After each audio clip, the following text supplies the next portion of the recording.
Sorry for the sudden interruption. I'm going to assume that this is Jane's mother's phone number that I'm texting, correct? I am her fiancé David's father, and you can call me Michael. Sorry for not having gotten in touch with you any sooner. My name is Laurel. I think the last time we spoke to one another was years ago when they'd first started dating, right? I was able to get your phone number from David. Yes, I heard about that from him. Sounds like you have something to ask me about, so what could that be? Well, then, allow me to get to all of that right now. Understanding that something like Jess's family having only been her and you, that would make for a bad picture of us, and I'm therefore going to ask that you do not come to her wedding in 2 days. What? By that, do you mean that you're upset with the fact that I'm her only parent currently? Correct, that's what I'm saying. Just the idea of someone having only been raised with one parent is a bad one. I understand that, but what about the rest of the family that will be going to the wedding? I have people that I can have stand in for you, so there won't be any problems there. You're having people stand in? I can't believe this. What have Jess and David said about all of this? Considering I'm the head of this house, those two will listen to everything I have to say about it and abide by it. I just need you to stay quiet and make sure not to show up to the wedding on the day of. No way. Anyhow, I'm going to need you to cut ties to Jess. I'm already having to take on someone like your daughter who had a stunted education and everything under you, so you should be more than thankful for that. If you really care for your daughter's happiness any, you won't speak about any of this to her. Laurel, hello. Do you have a moment to talk? Hello, David. Would you like to come with Jess and I to the wedding tomorrow in my car? What? You're the one who'll be handling things like Jess's makeup and her hairstyling, right? We should arrive at the wedding venue around the same time anyway, so wouldn't it be best if you came along with us both in the same car? Your house is on the way for us anyway, so if you don't mind, come along. Thank you, but David, have you not heard anything from your father about me? From my dad? Now that I think about it, he did say that yesterday he took some time to talk with you over text. Don't tell me he was being rude to you about something. He was talking to me. I'm sorry to have to say things like this about him to his own son, but I have no other choice, it seems. What the heck did my dad end up saying to you? Do you want to take a look at all the things he sent to me yesterday? I think sending you the screenshots would be a much more efficient way of handling this, instead of me trying to explain things. That's a good point. You can send me those screenshots. Wait! If you don't mind this, how about I make my way over to your house right now, and you can show me everything he said to you in person. And if things require it, we can begin to talk about how to deal with my dad right away. If you're going to be coming, then can you bring Jess along as well? Of course I can. She already said to me that she wants to come, so we'll be coming together. Understood. I'll see you both soon, then.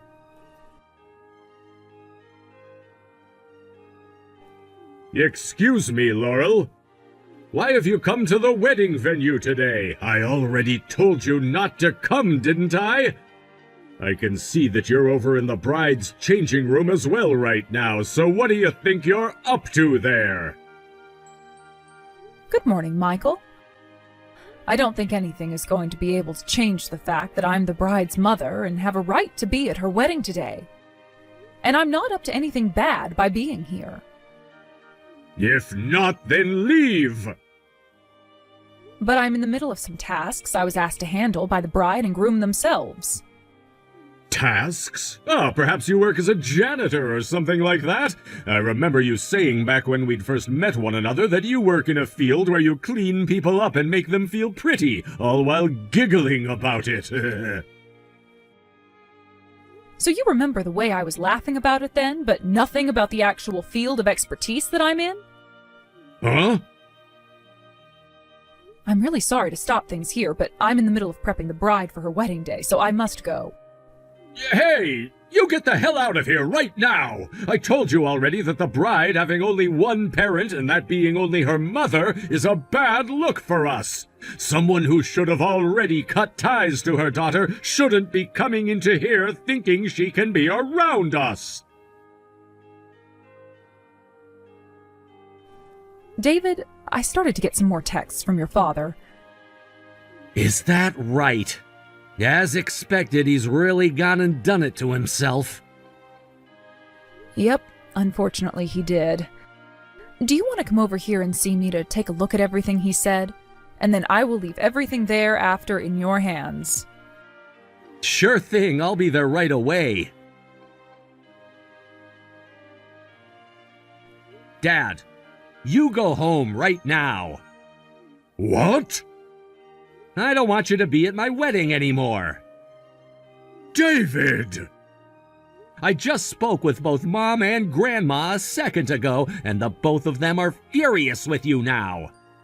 What are you going on about right now, David? If you don't have the both of your parents there during your wedding, you're going to make a bad image for yourself.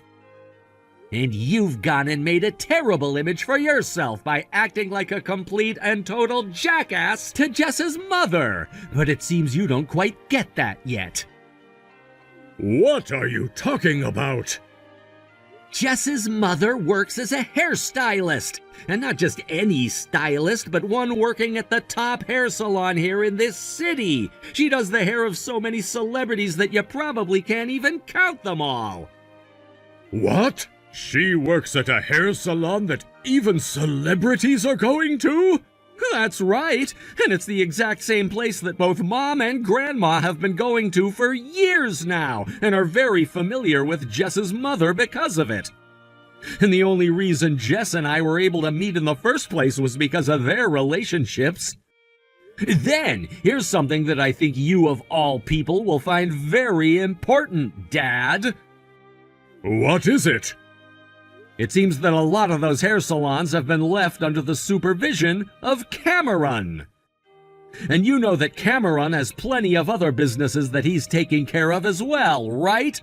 And the main company that he's in charge of happens to be a massive business partner of the company you're working at, Company W.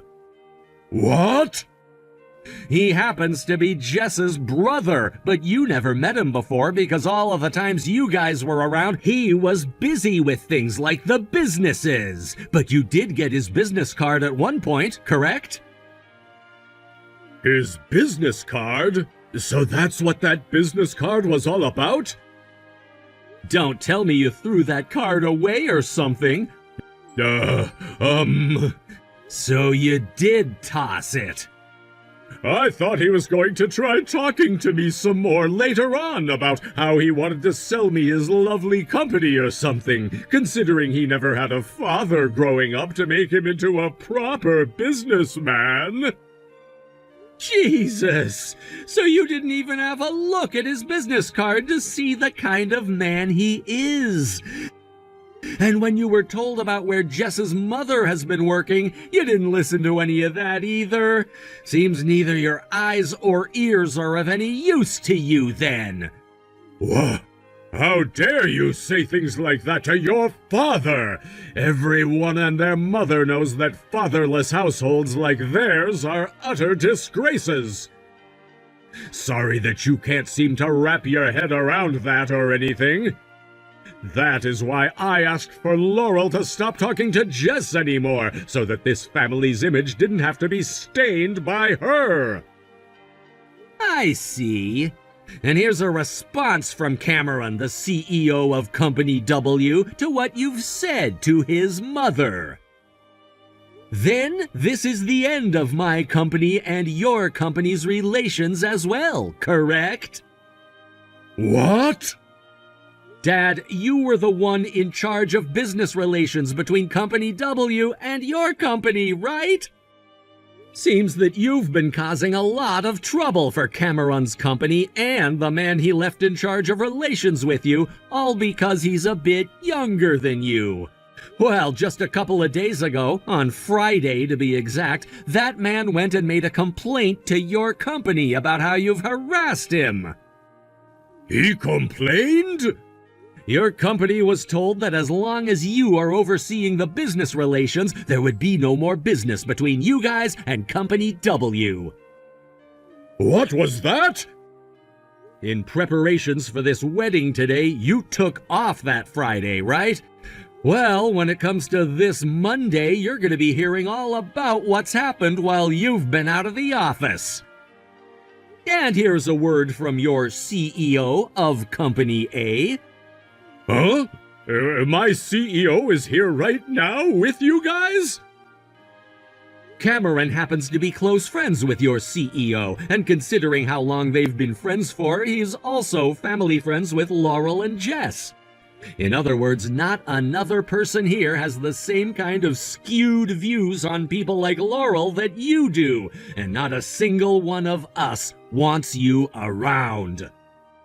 No way! If you understand what I've said, then hurry up and leave this place right now. If I have to have a father like you around during my wedding, I'll be more than embarrassed. I'm also going to be cutting ties to you now. Wait a minute, David. If you do something like that to me, then you will have to say goodbye to both your grandma and mother as well. Are you really okay with something like that? The only person I'm cutting ties to is you, Dad. What? What are you talking about? If you have no intent to celebrate the joining of this family with Jess's, then you can grab your things and leave this place right now. I've already gone and told the staff about what you've done and what to do with you. Oh, wait! Just go the hell home. Laurel, please, can you find some way to talk my wife out of what she's thinking? Good evening, Michael. That must mean that the talks about divorce are going well for her? That's correct. I would really like you to go and have a word with her right now to try and avoid this divorce, or else... I hear that she's the owner of that house and everything, so if you get divorced by her, you have to go. That's absolutely right. I heard this from your wife as well, about how back in middle school you had to start living in a fatherless household. What? I'm not sure what kind of person your mother was, or in what way she raised you that led to you becoming the pathetic man you are now, but with you so against me and the person I am, that must mean that you are also against your own mother and downright hate her, correct? Yes, that's right. She was divorced by my father because she was too ugly and useless for him. I wanted to go with my father after the divorce, but my mother took custody of me anyway. I hated my mother because she put me into that fatherless household and would be gone day after day working, yet still not make enough to get us out of poverty. Also, she'd never bother to care for me, and that's why I hate her more than anyone else. So, she was having to work her butt off in order to take care of her only child? Had she just forgiven those 1 or 2 times of cheating? Huh? Had she just done that, then I would have never had to have grown up like that without my father around. I'm sure the same thing can be said for you, right? Even if you've raised 2 excellent kids, you're never going to free yourself of being that crappy parent to your children. Any mother who is divorced by their husband has to be completely useless. Speaking about me like that will only hurt you more. Because the reason I ended up being a single mother is due to my husband passing away to his chronic illness. What? Considering that this will most definitely be the last time you and I ever talk to one another, I don't want to say anything more to you. However, I will let you know one last thing, and that's for you to hurry up and fix that bias and attitude of yours before it ends up completely ruining your life. Wait! Goodbye now. There was something in Michael's last message that caught my attention. A certain phrase stood out. An affair once or twice? It made me wonder if there was more to the story, and as it turns out, my suspicions were correct. He had been having an affair with a female subordinate. Later on, I heard from his wife that this affair was added to the list of reasons for their divorce, alongside the original issues that had caused their relationship to break down. After that, things took a sharp turn for Michael. Even in his professional life, he was removed from his position in sales at the company and reassigned to a dead-end job with no external responsibilities, far from the important work he had been doing. From being a prominent figure in the company's business operations, he was demoted to a back-office position where he no longer had contact with clients or any meaningful projects. He became invisible, tucked away in a corner. Yet despite the drastic change in his work situation, he couldn't afford to quit. His wife had filed a substantial claim for alimony, which he was obligated to pay. On top of that, his age made finding new employment extremely difficult. In the end, no matter how humiliating it was to stay in such a lowly position, he had no choice but to stay. Day after day, he now sits at his desk carrying out menial tasks with no hope of returning to his previous status. The woman he had the affair with, on the other hand, did not fare much better. She chose to resign voluntarily from the company, likely pressured by the situation that had unfolded. The scandal surrounding their affair became too much to bear. After leaving her job, she was forced to pay alimony to Michael's wife as well. And ultimately, she returned to her hometown in the countryside. The shame and financial strain of the affair had left her with no other options. Imagining the lonely future that awaits Michael is nothing short of painful. Here was a man who not too long ago had everything, a stable career, a family, a comfortable life, but his own actions fueled by selfish desires led him down a path that cost him everything. The affair with his subordinate not only destroyed his marriage, but also derailed his career in ways he could never have anticipated. Michael was once well respected in his field. As a sales executive, he was the face of the company, often negotiating with clients and securing deals. He had a certain confidence about him, always walking through the office with his head held high. But that same arrogance might have blinded him to the consequences of his actions. Perhaps he thought he could juggle both his professional and personal indiscretions without being caught. But life rarely works out that way. His wife, who had stood by him through thick and thin, had every reason to leave. After all, this wasn't just about a single mistake. When he carelessly mentioned an affair once or twice, it revealed a deeper problem. He saw his infidelities as minor transgressions, dismissing the hurt and betrayal that they caused. It's no wonder that once the truth came out, his wife could no longer tolerate being in the marriage. Their divorce wasn't just a personal matter either. It rippled through Michael's professional life. The company likely wanted to distance itself from the scandal, and removing him from his position in sales was an easy way to minimize any damage. He went from being a key player to someone who could easily be forgotten. In the corporate world, once you lose your relevance, it's nearly impossible to regain it. Now, Michael spends his days in the shadows, performing trivial tasks that no one else wants to do. The irony is that despite all this, he cannot leave his job. The alimony payments to his ex-wife are a constant reminder of his mistakes, and he's trapped in this miserable routine, knowing that quitting would mean financial ruin. His pride might be bruised, but he has no choice but to endure the monotony, watching the years slip away from behind his desk. As for the woman he had the affair with, her fate seems equally grim. In a sense, she was a casualty of Michael's recklessness, though she too made her own choices. Voluntarily resigning from the company was likely an attempt to escape the shame of being known as the other woman, but it came at a great cost. After paying her share of the alimony, she retreated to the countryside, where her career prospects are likely limited. One can only imagine the isolation she must feel now. Together, their affair not only destroyed their lives, but also left a trail of pain and regret. Michael, once so confident and full of himself, is now facing the reality of a lonely and desolate old age. The choices he made in pursuit of temporary pleasures led to permanent consequences. Thank you for watching and listening. We hope you enjoyed the video. Don't forget to like this video and subscribe. Also, feel free to leave a comment about what you thought of the story. We look forward to seeing you at the next story.